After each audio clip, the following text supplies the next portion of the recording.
Hi, welcome to Sam's Maths Lectures. This is my third lecture on set theory, and today we're going to be going through a couple more axioms of set theory. So first of all, a relation R. So recall that a relation is a predicate of two variables, is functional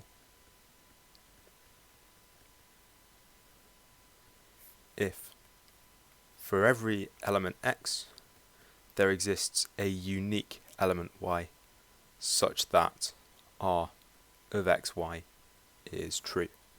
Okay, so this is sort of a prototypical function because you can sort of think of it as assigning to each element or set x a single sort of output set y.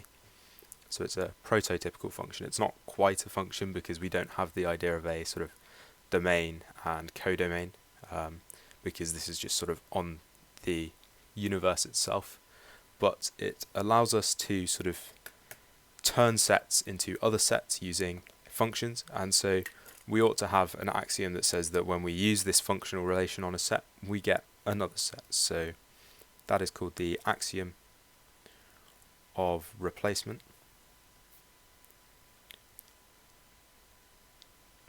Okay, and so if for every element x there exists a unique, or for every element x, let's say for all x, if for every element a of x there exists a unique element y such that R of ay is true. So this sort of says that R is functional when restricted to x. It doesn't have to be functional on the entire universe because we're only focusing on x. Then this being true implies that there exists some set M such that y in M, if and only if there exists a in x such that R of ay is true. Okay, so let's sort of decompose this into its parts. So this first bit here says that R is functional on x, so maybe we should bracket this entire statement because the whole thing is for x. Okay, so if R is functional on x, then this set M, which is called the image of x, so M is image of x under R. Okay, so for every set and for every functional relation, the image of that set under the functional relation is a set. Okay. So what does that allow us to do now? So first of all, it allows us to map sets onto each other using functions, but more importantly, we can say let P of x be, or P of A be a predicate, any predicate, and x a set. Okay. So x any set, P of A any predicate, then we can form the subset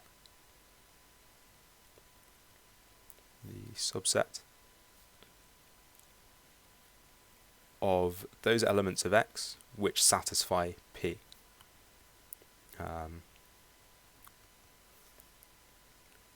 X which satisfy P.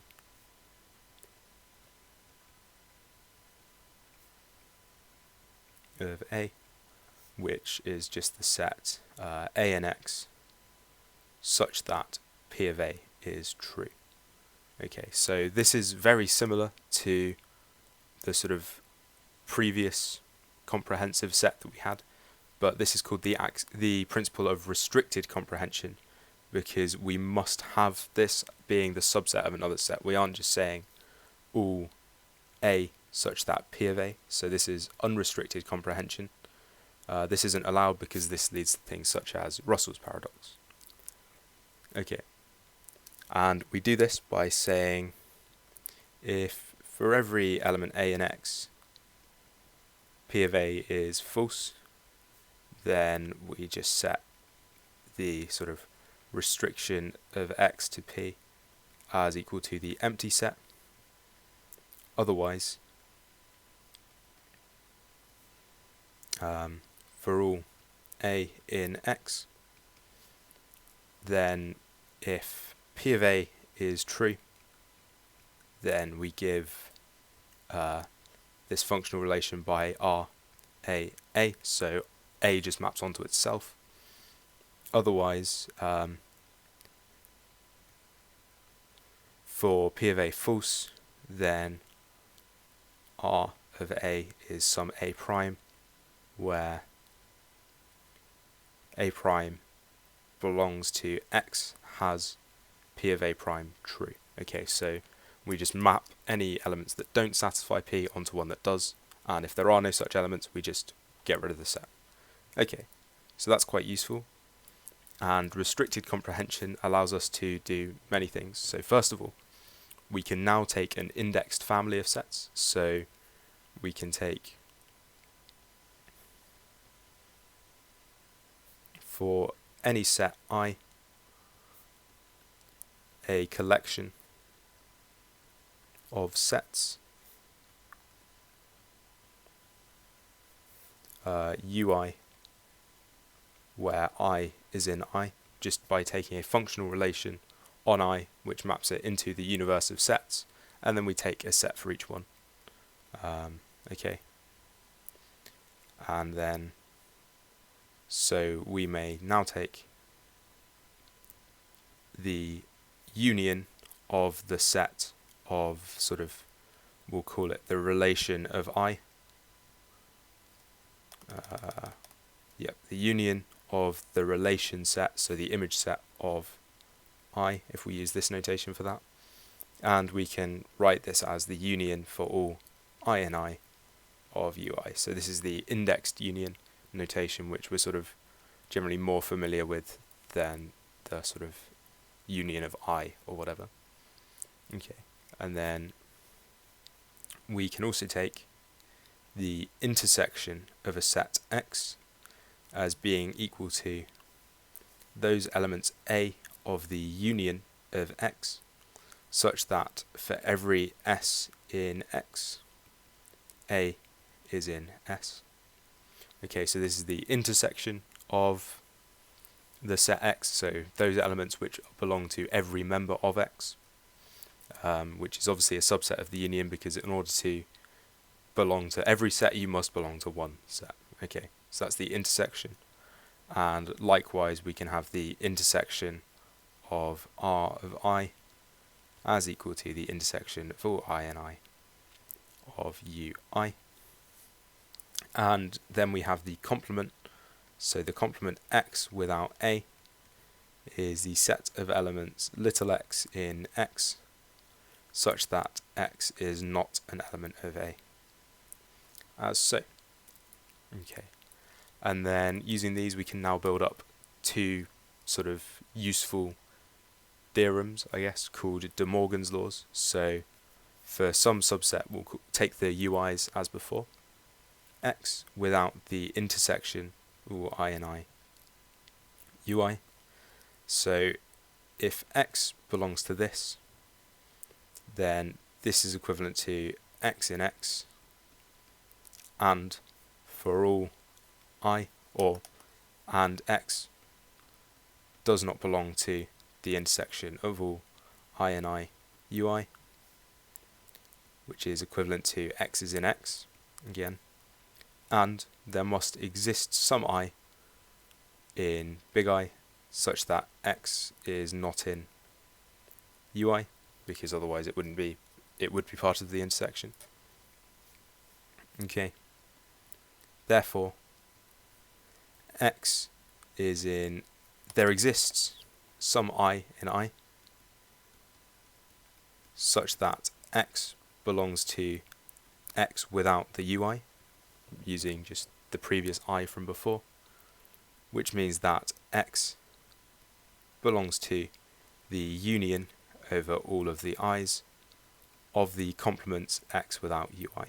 Okay, and so that means that these two sets are now equal, because whenever an element is an element of one, it's an element of the other. Okay, so those two are equal. That's the first De Morgan law. I guess they're not really augured. And then if we have that x belongs to the big X without the union over all the i's of ui, then x is in X, but X is not a member of the union. Okay, which gives us that X is in X, and for every I in I, X does not belong to the ui, which means that for every I in I, X belongs to X without the ui, which means that X belongs to the intersection over all the i's of X without the ui. And so again, these two sets are now equal because they share all their elements. Okay, and those two sort of equalities will be useful throughout things. Okay, need more space, let's go over here. Okay, so we've now taken sort of 3 construction axioms. It's time for one more. So the axiom of the power set. Okay, so for every set x, for each x, there exists a set whose elements are precisely the subsets of x. So whose elements are precisely the elements of x. Okay, so in symbols for all x, there exists a set, we'll call this the power set of x with this sort of calligraphy P here. There exists P of x such that A is in P of x if and only if A is a subset of x, and P of x is unique because it's defined by having these elements. Okay, and so the set of subsets of x is quite useful. So first of all, we have that for every x, we must have that the empty set is a member of the power set, and also for every x, x itself is a member of the power set. Okay, we'll see later on that the power set of x is generally a largest, well, is always a larger set of x than x. So for example, we can take the empty set, the power set of the empty set.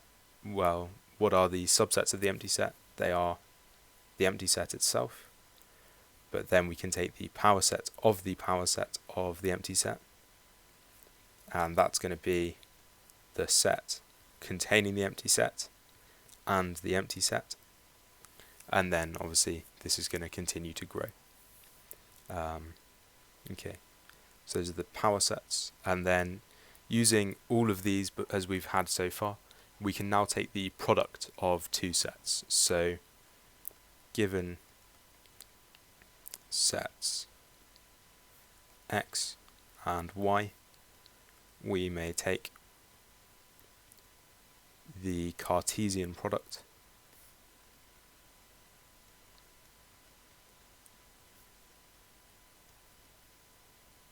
x cross y of ordered pairs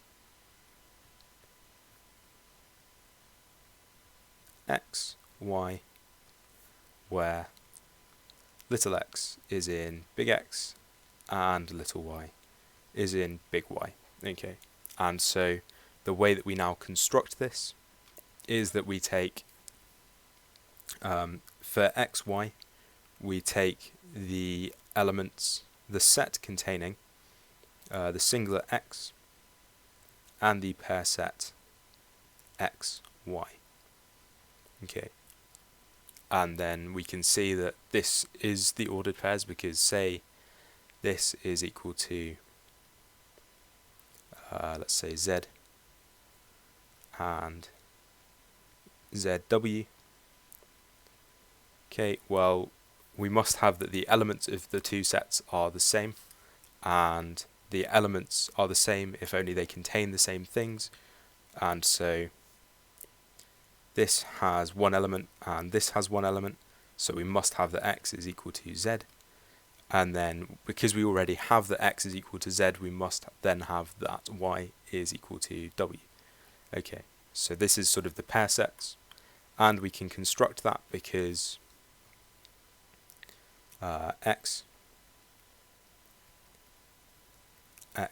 y, well, these are both elements of the set, the power set of the union of the pair set of big X, big Y.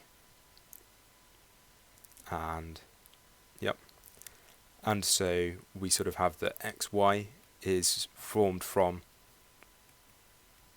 this from the power set of the union of the pair set of X and Y. Okay.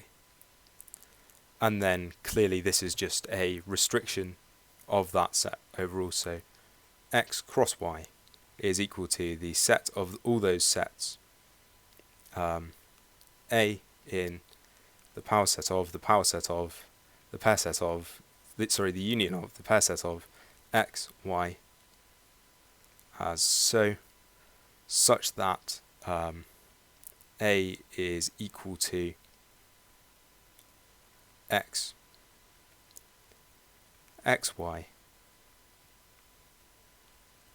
such that X is in X and Y is in Y. Okay, so this is how we create a product set,